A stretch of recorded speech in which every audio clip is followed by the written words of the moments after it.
Windows 10 user group policy. ನಾವು ಈ ಕ್ಲಾಸ್ನಲ್ಲಿ ಯೂಸರ್ ಗ್ರೂಪ್ ಪಾಲಿಸಿ ಬಗ್ಗೆ ನೋಡೋಣ. ಈ ಕ್ಲಾಸ್ ಒಂದು ಅಡ್ವಾನ್ಸ್ಡ್ ಕ್ಲಾಸ್. ನಾರ್ಮಲ್ ಯೂಸರ್ಸ್ ಈ ಕ್ಲಾಸ್ ನೋಡಬೇಕಾಗಿಲ್ಲ. ಕಂಪ್ಯೂಟರ್ನಲ್ಲಿ ತುಂಬ ಇಂಪಾರ್ಟೆಂಟ್ ಆದ ವಿಷಯ ಎಂದು ಹೇಳಬೇಕು ಅಂದರೆ ನಾವು ಸೆಕ್ಯೂರಿಟಿಯನ್ನು ಹೇಳಬಹುದು.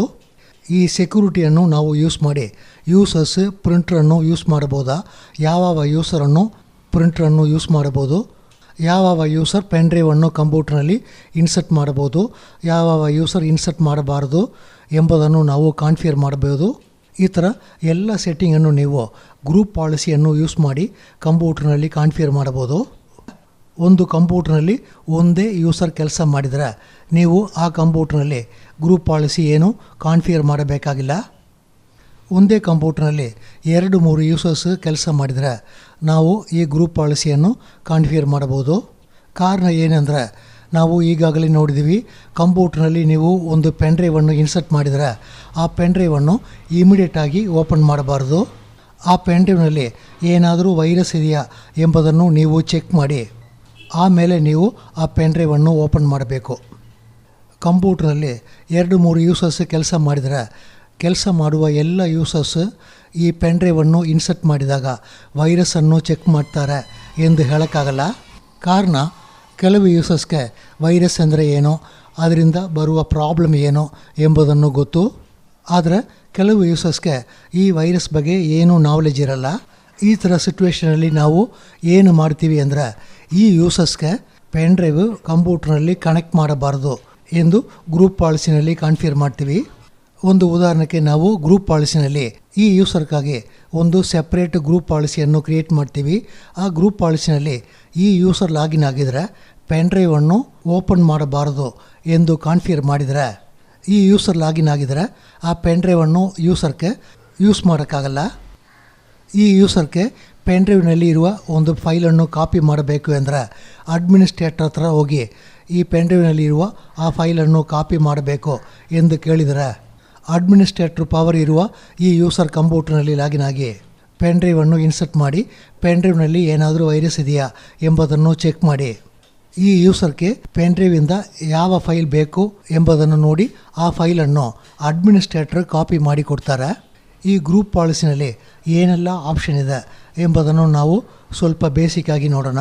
ಗ್ರೂಪ್ ಪಾಲಿಸಿನಲ್ಲಿ ನಿಮಗೆ ಕಂಪ್ಯೂಟರ್ಗಾಗಿ ಪಾಲಿಸಿಯನ್ನು ಕ್ರಿಯೇಟ್ ಮಾಡಬಹುದು. ಇದನ್ನು ನಾವು ಲೋಕಲ್ ಕಂಪ್ಯೂಟರ್ ಪಾಲಿಸಿ ಎಂದು ಹೇಳ್ತೀವಿ. ಈ ಪಾಲಿಸಿಯನ್ನು ನೀವು ಕ್ರಿಯೇಟ್ ಮಾಡಿದರೆ ಪಾಲಿಸಿ ಒಳಗಡೆ ನಿಮಗೆ 2 ಆಪ್ಷನ್ಸ್ ಇದೆ. ಒಂದು ಕಂಪ್ಯೂಟರ್ ಕಾನ್ಫಿಗರೇಷನ್ ಎಂದು ಒಂದು ಆಪ್ಷನ್ ಇದೆ, ಇನ್ನೊಂದು ಯೂಸರ್ ಕಾನ್ಫಿಗರೇಷನ್ ಎಂದಿದೆ. ಇವೆರಡಕ್ಕೂ ಏನು ವ್ಯತ್ಯಾಸ ಎಂದು ನೋಡೋಣ. ಈ ಕಂಪ್ಯೂಟರ್ ಕಾನ್ಫಿಗರೇಷನ್ ಒಳಗಡೆ 1000 ಸೆಟ್ಟಿಂಗ್ಸ್ ಇರುತ್ತೆ. ಈ ಕಂಪ್ಯೂಟರ್ ಕಾನ್ಫಿಗರೇಷನ್ ಒಳಗಡೆ ನೀವು ಏನಾದರೂ ಕಾನ್ಫಿಗರೇಷನ್ ಮಾಡಿದರೆ ನೀವು ಕಂಪ್ಯೂಟ್ರನ್ನು ಆನ್ ಮಾಡಿದಾಗ ಆಪರೇಟಿಂಗ್ ಸಿಸ್ಟಮ್ ಲೋಡ್ ಆಗ್ತದೆ. ಆಪರೇಟಿಂಗ್ ಸಿಸ್ಟಮ್ ಲೋಡ್ ಆಗುವಾಗ ನೀವು ಕಂಪ್ಯೂಟರ್ ಪಾಲಿಸಿನಲ್ಲಿ ಕಾನ್ಫಿಗರ್ ಮಾಡಿದ ಎಲ್ಲವನ್ನು ಕಂಪ್ಯೂಟ್ರಿಗೆ ಅಪ್ಲೈ ಆಗ್ತದೆ.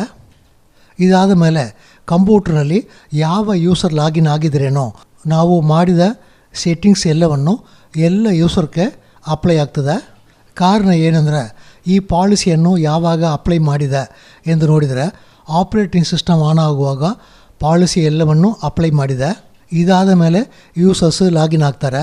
ಆದ್ದರಿಂದ ಯಾವ ಯೂಸರ್ ಲಾಗಿನ್ ಆಗಿದ್ರೇನೋ ನಾವು ಕಂಪ್ಯೂಟರ್ ಪಾಲಿಸಿನಲ್ಲಿ ಮಾಡಿದ ಕಾನ್ಫಿಗರೇಷನ್ ಎಲ್ಲವನ್ನು ಎಲ್ಲ ಯೂಸರ್ಗೆ ಅಪ್ಲೈ ಆಗ್ತದೆ. ಈ ಲೋಕಲ್ ಗ್ರೂಪ್ ಪಾಲಿಸಿನಲ್ಲಿ ಯೂಸರ್ ಕಾನ್ಫಿಗರೇಷನ್ ಎಂದು ಒಂದು ಆಪ್ಷನ್ ಇದೆ. ಈಗ ನೀವು ಕಂಪ್ಯೂಟ್ರನ್ನು ಆನ್ ಮಾಡ್ತೀರಾ, ಆಪರೇಟಿಂಗ್ ಸಿಸ್ಟಮ್ ಲೋಡ್ ಆಗ್ತದೆ. ನಾವು ಯೂಸರ್ ಕಾನ್ಫಿಗರೇಷನಲ್ಲಿ ಏನಾದರೂ ಸೆಟ್ಟಿಂಗ್ಸ್ ಮಾಡಿದರೆ ಲೋಕಲ್ ಕಂಪ್ಯೂಟರ್ನಲ್ಲಿ ನಾವು ಸೆಟ್ಟಿಂಗ್ ಮಾಡ್ತೀವಿ. ಆದ್ದರಿಂದ ಇಲ್ಲಿ ಮಾಡುವ ಸೆಟ್ಟಿಂಗ್ಸ್ ಎಲ್ಲ ಯೂಸರ್ಸ್ಗೆ ಅಪ್ಲೈ ಆಗ್ತದೆ. ಈ ಯೂಸರ್ ಕಾನ್ಫಿಗರೇಷನಲ್ಲಿ ನಾವು ಮಾಡುವ ಸೆಟ್ಟಿಂಗ್ ಎಲ್ಲವನ್ನು ಯೂಸರ್ ಲಾಗಿನ್ ಆಗುವಾಗ ಕಂಪ್ಯೂಟರ್ನಲ್ಲಿ ಅಪ್ಲೈ ಆಗ್ತದೆ. ಈ ಥರ ಲೋಕಲ್ ಕಂಪ್ಯೂಟರ್ ಪಾಲಿಸಿಯನ್ನು ನಾವು ಯಾವಾಗ ಕ್ರಿಯೇಟ್ ಮಾಡ್ತೀವಿ ಅಂದರೆ ಆ ಕಂಪ್ಯೂಟರ್ನಲ್ಲಿ ಯಾವ ಯೂಸರ್ ಲಾಗಿನ್ ಆಗಿದ್ರೇನೋ ಯೂಸರ್ಸ್ ಈ ವರ್ಕ್ ಮಾತ್ರ ಮಾಡಬಹುದು, ಈ ವರ್ಕ್ ಮಾಡಬಾರದು ಎಂದು ನೆನೆದರೆ ಲೋಕಲ್ ಗ್ರೂಪ್ ಪಾಲಿಸಿಯನ್ನು ನಾವು ಕಾನ್ಫಿಗರ್ ಮಾಡ್ತೀವಿ.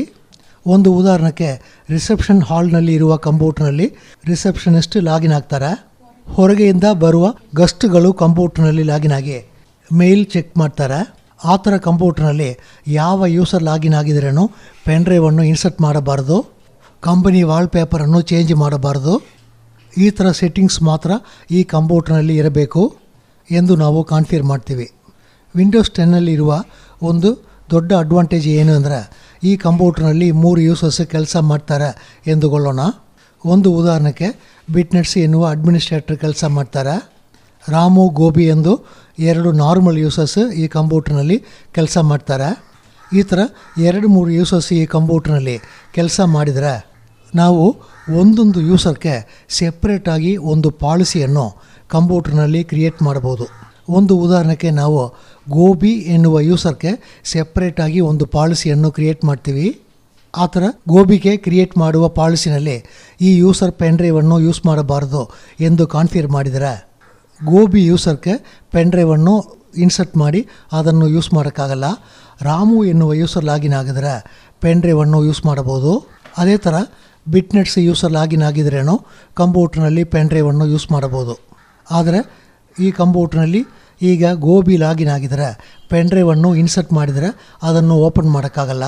ಈ ವಿಂಡೋಸ್ 10ನಲ್ಲಿ ಈ ಥರ ಯೂಸರ್ಸ್ಗೆ ಸೆಪ್ರೇಟಾಗಿ ಪಾಲಿಸಿಯನ್ನು ಕ್ರಿಯೇಟ್ ಮಾಡಬಹುದು ಎನ್ನುವ ಆಪ್ಷನ್ ಇರುವುದರಿಂದ ಯಾವ ಯೂಸರ್ ಲಾಗಿನ್ ಆಗಿದರೆ ಇಂಟರ್ನೆಟ್ಟನ್ನು ಆಕ್ಸೆಸ್ ಮಾಡಬಹುದು, ಬ್ರೌಸರನ್ನು ಓಪನ್ ಮಾಡಬಹುದು ಎನ್ನುವ ಸೆಟ್ಟಿಂಗ್ ಎಲ್ಲವನ್ನು ಒಂದೊಂದು ಯೂಸರ್ಗೆ ನಾವು ಸೆಪ್ರೇಟ್ ಗ್ರೂಪ್ ಪಾಲಿಸಿಯನ್ನು ಕ್ರಿಯೇಟ್ ಮಾಡಿ ಅದರೊಳಗಡೆ ಮಾಡಬಹುದು. ಈ ಥರ ಯೂಸರ್ ಪಾಲಿಸಿಯನ್ನು ನಾವು ಕಾನ್ಫಿಗರ್ ಮಾಡಿದರೆ ಆ ಪಾಲಿಸಿ ಕಂಪ್ಯೂಟರ್ನಲ್ಲಿ ಯಾವಾಗ ಅಪ್ಲೈ ಆಗ್ತದೆ ಎಂಬುದನ್ನು ನೋಡೋಣ. ಒಂದು ಉದಾಹರಣೆಗೆ ನಾವು ಗೋಬಿ ಯೂಸರ್ಗೆ ಪಾಲಿಸಿಯನ್ನು ಸೆಟ್ ಮಾಡಿದ್ದೀವಿ. ರಾಮು ಬಿಟ್ನೆಟ್ಸ್ ಯೂಸರ್ಗೆ ಪಾಲಿಸಿ ಏನೂ ಸೆಟ್ ಮಾಡಿಲ್ಲ. ಗೋಬಿ ಎನ್ನುವ ಯೂಸರ್ಗೆ ಒಂದು ಪಾಲಿಸಿಯನ್ನು ಕ್ರಿಯೇಟ್ ಮಾಡಿ ಅದರೊಳಗಡೆ ಆ ಯೂಸರ್ ಪೆನ್ ಡ್ರೈವನ್ನು ಯೂಸ್ ಮಾಡಬಾರದು ಎಂದು ಸೆಟ್ ಮಾಡಿದ್ದೀವಿ. ಈಗ ನೀವು ಕಂಪ್ಯೂಟ್ರನ್ನು ಆನ್ ಮಾಡ್ತೀರಾ, ಆಪ್ರೇಟಿಂಗ್ ಸಿಸ್ಟಮ್ ಲೋಡ್ ಆಗ್ತದೆ. ಆಪ್ರೇಟಿಂಗ್ ಸಿಸ್ಟಮ್ ಲೋಡ್ ಆದ ಮೇಲೆ ಯಾವ ಯೂಸರ್ ಕಂಪ್ಯೂಟ್ರ್ನಲ್ಲಿ ಲಾಗಿನ್ ಆಗ್ತಾರೆ ಆಪ್ರೇಟಿಂಗ್ ಸಿಸ್ಟಮ್ ಚೆಕ್ ಮಾಡುತ್ತೆ. ಒಂದು ಉದಾಹರಣೆಗೆ ಅಡ್ಮಿನಿಸ್ಟ್ರೇಟರ್ ಲಾಗಿನ್ ಆಗಿದರೆ ಅಡ್ಮಿನಿಸ್ಟ್ರೇಟರ್ಗಾಗಿ ಏನಾದರೂ ಪಾಲಿಸಿ ಸೆಟ್ ಮಾಡಿ ಇರ್ತಾರಾ ಎಂಬುದನ್ನು ಚೆಕ್ ಮಾಡುತ್ತೆ. ಅಡ್ಮಿನಿಸ್ಟ್ರೇಟರ್ಗೆ ನಾವು ಏನು ಪಾಲಿಸಿ ಸೆಟ್ ಮಾಡಿಲ್ಲ, ಆದ್ದರಿಂದ ಅಡ್ಮಿನಿಸ್ಟ್ರೇಟರ್ಗೆ ಕಂಪ್ಯೂಟ್ರ್ ನಾರ್ಮಲಾಗಿ ಕೆಲಸ ಮಾಡುತ್ತೆ. ಇದೇ ಥರ ರಾಮು ಯೂಸರ್ ಲಾಗಿನ್ ಆಗಿದರೆ ರಾಮು ಯೂಸರ್ಗೆ ಏನಾದರೂ ಪಾಲಿಸಿ ಇದೆಯಾ ಎಂದು ಚೆಕ್ ಮಾಡುತ್ತೆ. ಪಾಲಿಸಿ ಏನು ಇಲ್ಲದಿದ್ದರೆ ಕಂಪ್ಯೂಟ್ರ್ ನಾರ್ಮಲಾಗಿ ಕೆಲಸ ಮಾಡುತ್ತೆ. ಈಗ ಕಂಪ್ಯೂಟ್ರ್ನಲ್ಲಿ ಗೋಬಿ ಲಾಗಿನ್ ಆಗಿದರೆ ಗೋಬಿ ಯೂಸರ್ಗೆ ಏನಾದರೂ ಪಾಲಿಸಿ ಇದೆಯಾ ಎಂಬುದನ್ನು ಚೆಕ್ ಮಾಡುತ್ತೆ. ಈ ಯೂಸರ್ಗೆ ಏನಾದರೂ ಪಾಲಿಸಿಯನ್ನು ಸೆಟ್ ಮಾಡಿ ಇಟ್ಟಿದರೆ ಕಂಪ್ಯೂಟ್ರ್ ಆ ಪಾಲಿಸಿಯನ್ನು ಕಂಪ್ಯೂಟ್ರಿಗೆ ಅಪ್ಲೈ ಮಾಡುತ್ತೆ. ಆ ಪಾಲಿಸಿನಲ್ಲಿ ನಾವು ಪೆನ್ ಡ್ರೈವನ್ನು ಯೂಸರ್ ಆಕ್ಸೆಸ್ ಮಾಡಬಾರದು ಎಂದು ಕಾನ್ಫಿಗರ್ ಮಾಡಿದ್ದೀವಿ. ಆದ್ದರಿಂದ ಗೋಬಿ ಲಾಗಿನ್ ಆಗಿದರೆ ಈ ಪೆನ್ ಡ್ರೈವನ್ನು ಕಂಪ್ಯೂಟ್ರ್ ಬ್ಲಾಕ್ ಮಾಡುತ್ತೆ. ಈ ಥರ ಯೂಸರ್ಗೆ ನಾವು ಪಾಲಿಸಿಯನ್ನು ಕ್ರಿಯೇಟ್ ಮಾಡಿದರೆ ಯಾವ ಯೂಸರ್ ಲಾಗಿನ್ ಆಗ್ತಾರೆ ಎಂಬುದನ್ನು ನೋಡಿ ಆ ಯೂಸರ್ಗೆ ನಾವು ಕ್ರಿಯೇಟ್ ಮಾಡಿದ ಪಾಲಿಸಿಯನ್ನು ಅಪ್ಲೈ ಮಾಡುತ್ತೆ. ನಾವು ಯೂಸರ್ಗೆ ಪಾಲಿಸಿ ಕ್ರಿಯೇಟ್ ಮಾಡಿದರೆ ಕಂಪ್ಯೂಟ್ರ್ ಆನ್ ಆಗುವಾಗ ಆಪ್ರೇಟಿಂಗ್ ಸಿಸ್ಟಮ್ ಲೋಡ್ ಆಗುವಾಗ ಆ ಪಾಲಿಸಿಯನ್ನು ಅಪ್ಲೈ ಮಾಡಲ್ಲ. ನಾವು ಯೂಸರ್ಗಾಗಿ ಪಾಲಿಸಿ ಕ್ರಿಯೇಟ್ ಮಾಡುವುದರಿಂದ ನೀವು ಪಾಲಿಸಿನಲ್ಲಿ ನೋಡಿದರೆ ಕಂಪ್ಯೂಟ್ರ್ನಲ್ಲಿ ಸ್ಟೂಡೆಂಟ್ಗಾಗಿ ನಾವು ಪಾಲಿಸಿ ಕ್ರಿಯೇಟ್ ಮಾಡ್ತೀವಿ. ಇಲ್ಲಿ ನಿಮಗೆ ಕಂಪ್ಯೂಟ್ರ್ ಕಾನ್ಫಿಗರೇಷನ್ ಎನ್ನುವ ಆಪ್ಷನ್ ಇರಲ್ಲ. ಯೂಸರ್ ಲಾಗಿನ್ ಆಗುವಾಗ ಆ ಪಾಲಿಸಿಯನ್ನು ಅಪ್ಲೈ ಮಾಡಬೇಕು ಅಂದರೆ ನಾವು ಈಗಾಗಲೇ ನೋಡಿದ್ದೀವಿ. ಯೂಸರ್ ಲಾಗಿನ್ ಆಗುವಾಗ ಪಾಲಿಸಿಯನ್ನು ಅಪ್ಲೈ ಮಾಡಬೇಕು ಅಂದರೆ ನಾವು ಯೂಸರ್ ಕಾನ್ಫಿಗರೇಷನಲ್ಲಿ ಆ ಸೆಟ್ಟಿಂಗನ್ನು ಮಾಡಬೇಕು. ಆದ್ದರಿಂದ ನೀವು ಒಂದು ಇಂಡಿವಿಜುವಲ್ ಯೂಸರ್ಗಾಗಿ ಒಂದು ಪಾಲಿಸಿಯನ್ನು ಕ್ರಿಯೇಟ್ ಮಾಡಿದರೆ ಆ ಪಾಲಿಸಿನಲ್ಲಿ ನೋಡಿದರೆ ಕಂಪ್ಯೂಟ್ರ್ ಕಾನ್ಫಿಗರೇಷನ್ ಎನ್ನುವ ಸೆಟ್ಟಿಂಗ್ ಏನೂ ಇರಲ್ಲ.